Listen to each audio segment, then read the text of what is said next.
कि सुर देती माँ सरस्वती और गुरु जी देते ज्ञान। राजा इंद्र जी जल देते हैं तो अन्न देते भगवान। गम ना करो गम की बदरिया छाई है और माँ देवा ने लाखों की बिगड़ी बनाई है। यही धर्म से हो गए हैं पार की जैसी आराम। जब बोले जब राम का नाओ राम भजन में लगी लगन। मीराबाई सुना भय भजन की जैसी आराम। कुछ न गए जीवन के साथ मुट्ठी बांध के आया रे बंदे। हाथ पसारे जाना पड़ेगा जैसी आराम। पल दो पल में क्या हो जाए पता नहीं तकदीर का। अद्विद भैया कोई न जाने अजब खेल रघुवीर का जय सिया राम। कहा जाता है कि आंतरिक शांति का स्वर्ग अपने आप में बहुत ही सुंदर होता है। कहते भी हैं कि इस खूबसूरत पृथ्वी पर जो कि हमारी माँ है, उगते हुए सूरज की गर्मी को महसूस करना, जो हर दिन नई संभावनाओं को लेकर आता है, दिव्य है। सुबह सुबह पक्षियों का सुंदर गीत सुनना, उनका अपने दिल की खुशी के लिए गाना दिव्य है। हमें अपने चेहरे पर ताज़ी हवा का महसूस करना भी दिव्य है। डूबते सूरज को क्षितिज में धीरे धीरे डूबते देखना, उसका दिन को अलविदा कहना और हमें आराम करने को कहना भी दिव्य है। इस खूबसूरत पृथ्वी पर हमेशा सूर्योदय और सूर्य अस्त को देखना भी अपने आप में दिव्य है। सबसे बड़ी बात, अपनी सांसों में परमात्मा को महसूस करना भी दिव्य है। इसी प्रकार माँ नर्मदा जी के दर्शन करना, माँ नर्मदा जी के तट पर सिद्ध साधु संतों के दर्शन करना, उनका आशीर्वाद ग्रहण करना, उनके सानिध्य में बैठकर सत्संग प्राप्त करना और साधु संतों से मार्गदर्शन प्राप्त करना भी अपने आप में दिव्य है। यही धर्म से हो गए हैं पार की जैसी आराम। जब बोले जब राम का नाओ राम जय हो नर्मदा मैया की जय। भजन की जैसी आराम। कुछ न गए जीवन के साथ मुट्ठी बांध के आया रे बंदे। हाथ पसारे जाना पड़ेगा जय सिया राम। पल दो पल में क्या हो जाए पता नहीं तकदीर का। अद्विद भैया कोई न जाने अजब खेल। आज हम फिर माँ नर्मदा जी के तट पर हैं और आज हम माँ नर्मदा जी के तट पर जंगल में हैं और बहुत ही सिद्ध संत के और बहुत ही सहज और सरल हृदय संत के आज हम दर्शन कराने जा रहे हैं। हमारे बाबा जी बहुत ही सिद्ध संत हैं और अद्भुत चमत्कारिक बाबा जी के पास शक्तियां हैं। कहा जाता है कि बाबा जी के पास अपार एनर्जी है और आज हम उनके दर्शन करते हैं, उनसे आशीर्वाद ग्रहण करते हैं और उनसे मार्गदर्शन प्राप्त करते हैं। गुरुजी नर्मदे हर गुरुजी। नर्मदे हर, आइए आइए, पधारिए पधारिए। गुरुजी का आश्रम है। नर्मदे हर गुरुजी। हर हर नर्मदे हर। अब हम बाबा जी के साधना कक्ष में जा रहे हैं। बाबा जी यहाँ पर साधना करते हैं, भक्ति करते हैं और तपस्या करते हैं। जय हो नर्मदा मैया की जय हो।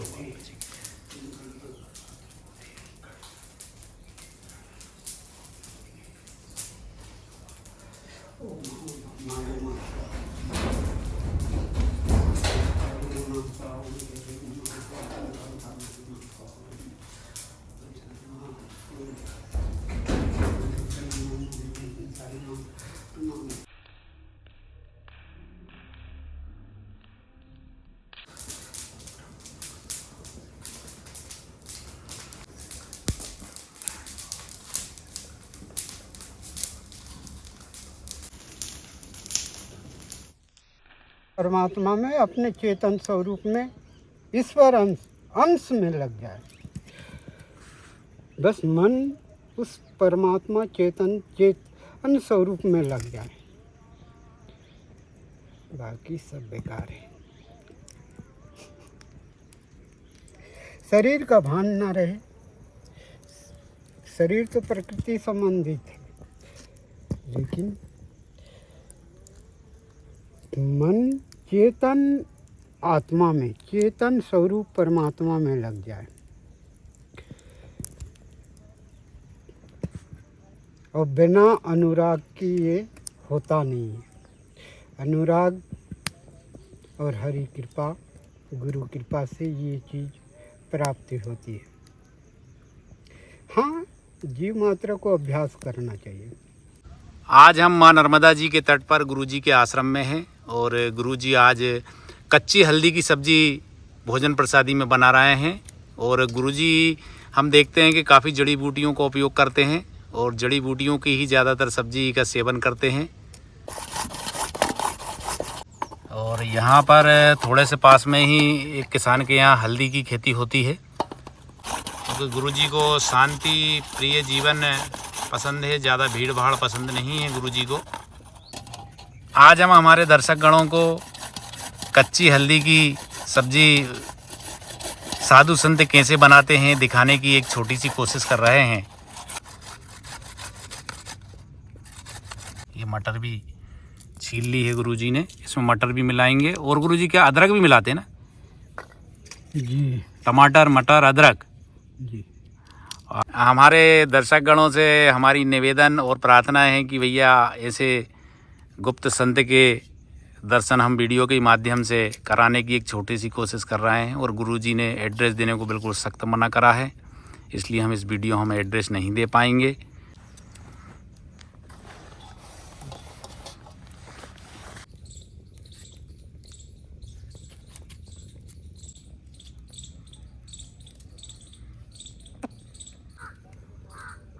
लगभग आधा किलो हल्दी में 400 ग्राम घी के आसपास लग जाता है। जीरे हैं, सरसों हैं, खड़ा धना है, मेथी है, हल्दी है, मिर्ची है और हींग भी डालेंगे गुरुजी? जी, हींग डलती है? डालेंगे। डलता नहीं डलता वो तो अपने ऊपर है, वो स्वाद को बढ़ाए।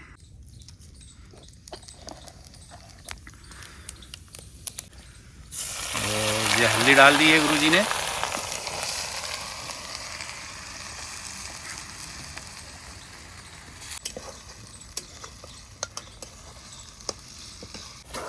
अच्छा गुरुजी, जो हम हल्दी की सब्जी का सेवन करते हैं, जैसे कि साधु संत तो सेवन करते ही हैं जड़ी बूटियों का, लेकिन अगर हम भी करें तो उससे हमें क्या फ़ायदे होंगे गुरुजी? क्या लाभ मिलता है हल्दी की सब्जी ग्रहण करने से? शरीर को स्वस्थ रखने के लिए जड़ी बूटियों का भगवान ने कृपा की है, औषधि रूप में प्रदान की है। हल्दी की सब्जी से कैंसर, बड़ी रोग, कई प्रकार की रोगों को नष्ट करने की क्षमता है औषधियों में।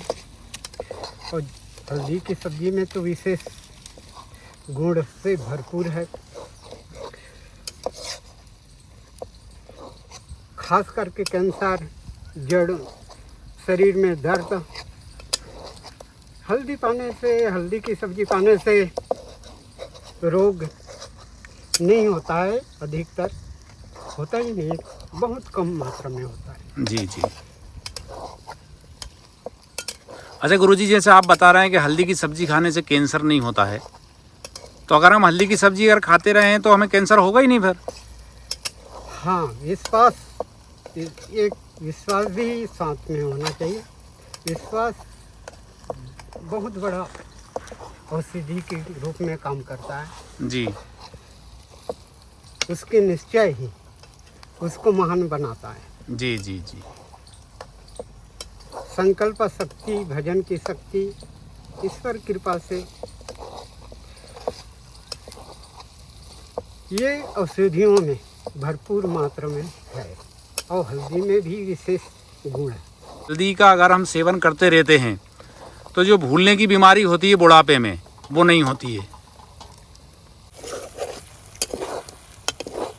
अब इसको धीरे धीरे गुरुजी पका रहे हैं। इसको पकाना बहुत ज़रूरी रहता है, नहीं तो ये नुकसान भी कर जाती है।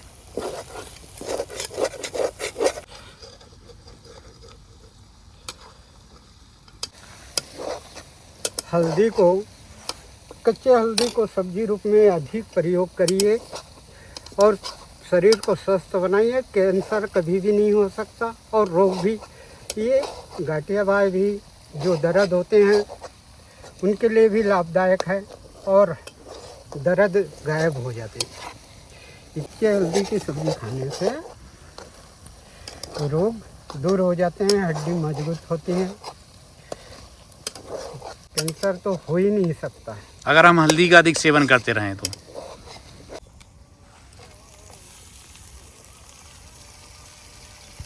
और अब जे थोड़ी देर इसको हल्दी को पकाने के बाद गुरुजी ने टमाटर डाले हैं। अब टमाटर के साथ थोड़ी देर हल्दी को पकाएंगे, फिर हम देखते हैं इसके बाद क्या डालते हैं गुरुजी। देखिए, संत बनने के लिए ये तो भाव का खेल है। और रही बात संस्कार, बचपन की जो संस्कार है, अच्छे संस्कार गुरु की कृपा से, माता पिता की कृपा से जो अच्छा संस्कार होते हैं उत्पन्न होती है भावों में, मन में अच्छे विचार, वही प्रारब्ध, वही कार्य आपको निर्मलता, शांति की ओर ले जाना है। और समाधान, प्रश्नों का, कोई भी प्रश्नों का जवाब देने वाला शक्ति विराजमान है अपने शरीर में। वो शक्ति का क्रिया है, उसके द्वारा ही विचारों, अच्छे विचारों से ही वो संत बन जाता है। हाँ, ईश्वर कृपा से, राम कृपा से, माँ नर्मदा की कृपा से अच्छे विचार आना और कई जो साधना करता रहता है वो अधूरा पहुँचे रहता है, तो अगले जन्म में वहाँ से और उसकी क्रियाएं चालू हो जाती हैं। दूसरे जन्म लेने के बाद उसको ही प्रारब्ध बोलते हैं। उसी की मार्गदर्शन कोई शक्ति है जो अंदर है। जहाँ तक जो मुझे अनुभव हुआ वो शिव है, शिव से विराजमान है। शिव ही कि अंदर से वो ऊर्जा निकलती है, वो उस ऊर्जा को समझता है और उस ध्वनि चलता है, वो शब्द ब्रह्मा चलता है। उस शब्द को मगन होकर, उसी में मगन होकर आनंद का अनुभव करता है और समाधान भी उसी द्वारा प्राप्त करता है। तो वही क्रिया उसको संत देखने में मानव है, लेकिन वो संत बन जाता है। तो गुरुजी हम ये कह सकते हैं कि जन्मों जन्मों के पुण्य फल और प्रारब्ध की घटना से और सात्विक और अच्छे आचरण से ही मनुष्य संत बनता है। हाँ, सात्विक आचरण से ही और सद्विचारों की उसके गुणों में, प्रकृति गुणों से भिन्न उसमें सातों गुण का विकसित होना से वो संत कहलाता है। और यहीं से हम देखते हैं कि ये माँ नर्मदा जी के भी बहुत ही सुंदर दर्शन होते हैं। ये हमें माँ नर्मदा जी दिख रही हैं यहाँ से। जय हो मैया, जय हो मैया। जय मैया के दर्शन हो रहे हैं हमें। ये सब्जी बन, इसमें मटर भी डल गई है और मटर भी धीरे धीरे इसमें पक गई है। अब दही, अब गुरुजी दही डालेंगे जी। अब ये गुरुजी ने दही डाल दिया है।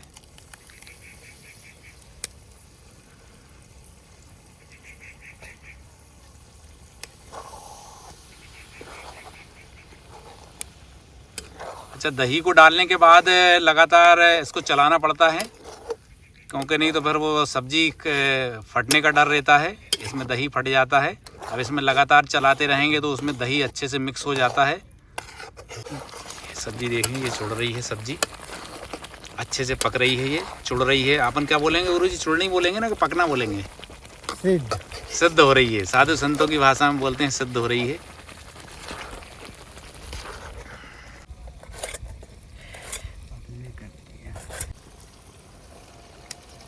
ये धनिया भी डाल दी है, हरा धनिया डाल दिया है गुरुजी ने काट इसमें मनिया करके, और ये थोड़ी देर के लिए गुरुजी ने ढाँक दी है। और अब ये सब्जी बिल्कुल बन के तैयार हो गई है। देख रहे हैं हम, बिल्कुल घी छोड़ दिया है सब्जी ने।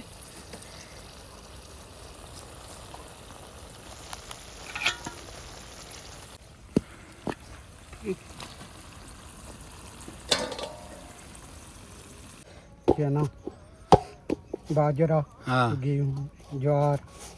गुरुजी, माँ नर्मदा जी के तट की महिमा बताने की कृपा करें ना गुरुजी। माँ नर्मदा की महिमा शायद कोई नहीं बता सकता, लेकिन जो जानता है थोड़ा माँ की कृपा से उतना ही वर्णन कर सकता है। और अपने अपने मत है, अपना अपना समझ है, उस अनुसार माँ नर्मदा की व्याख्या किया है। वैसे शिव से उत्पन्न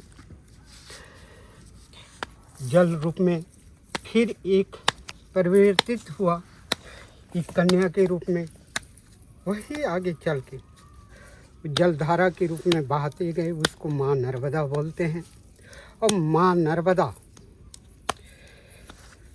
की सानिध्य लेने से और शरण या दूर भी या नाम लेने से सारी इच्छाएं पूर्ति हो जाती हैं। किसी प्रकार की दुविधाओं का समाधान हो जाती है। करने वाली माँ नर्मदा है, अदृश्य शक्ति है और देखने में भी आती है। जिसको जनाए तो जानता है।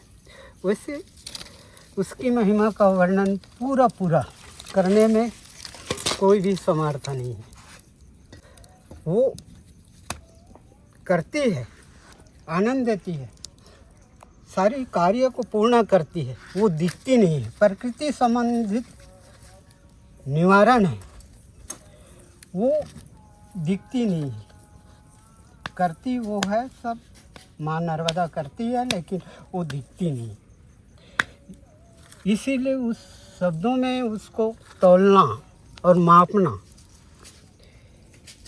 अनुचित होगा। माँ की महिमा का हल्का आँच में जितना टिक्कड़, हमेशा हल्के आँच से।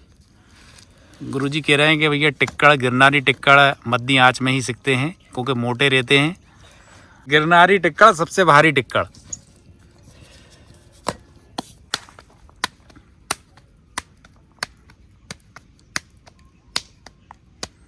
साधु संतों के हाथ के टिक्कड़ों में से भी राम राम की आवाज निकलती है। लाल लाल टिक्कड़ बना रहे हैं गुरुजी, गिरनारी टिक्कड़।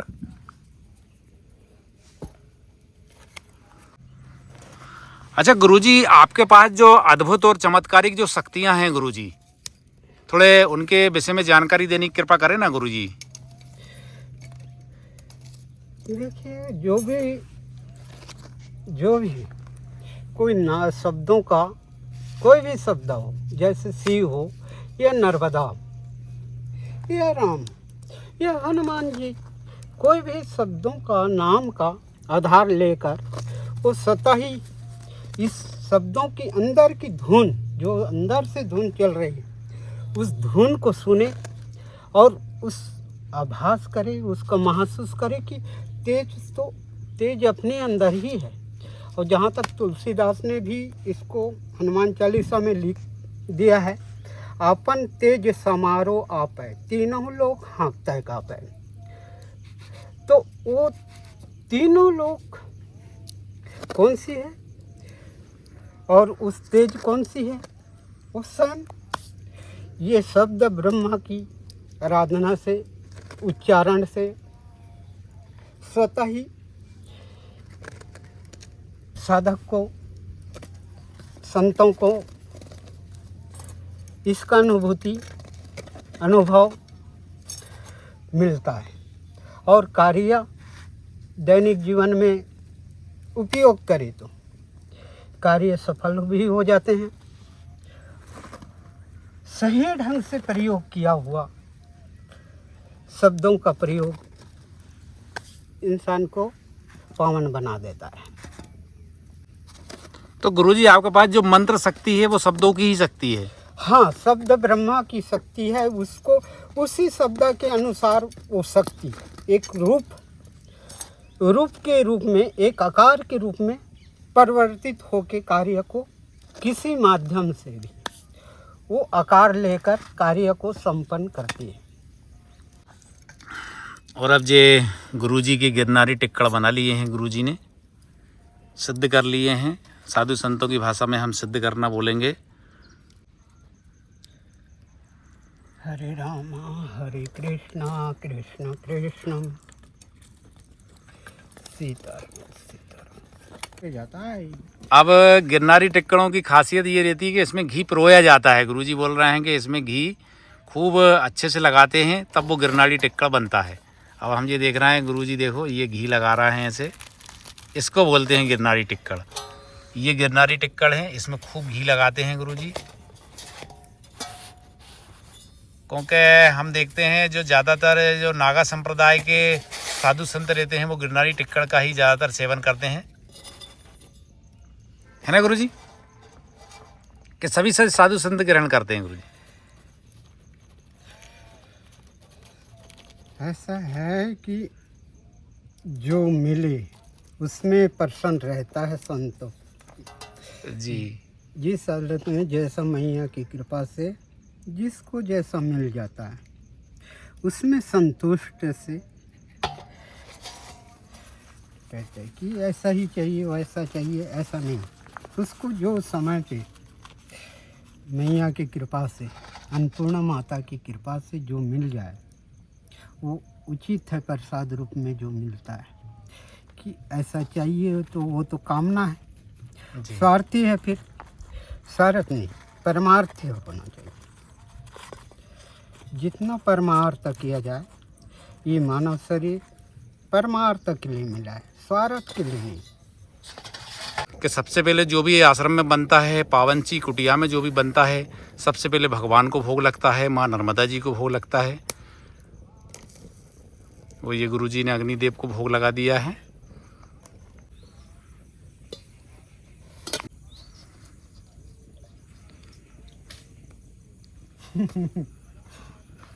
अब प्रसाद ग्रहण कर रहे हैं। माँ नर्मदा जी को भोग लग गया है, भगवान को भोग लग गया है। अब प्रसाद ग्रहण करा जाएगा और ये सभी भोग जो है माँ नर्मदा जी का जो भोग लग के आता है उसको मिला देते हैं सभी सब्जी में और टिक्कड़ों में,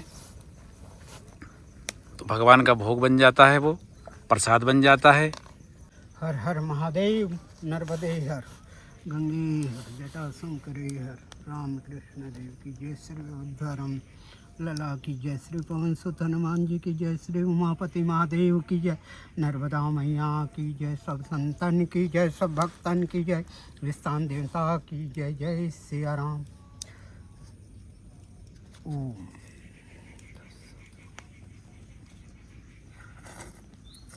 आज हमें माँ नर्मदा जी के तट पर जंगल में एक बहुत ही सिद्ध संत के आज हमें दर्शन हुए और वीडियो के माध्यम से हमारे सभी दर्शक गणों को दर्शन हुए।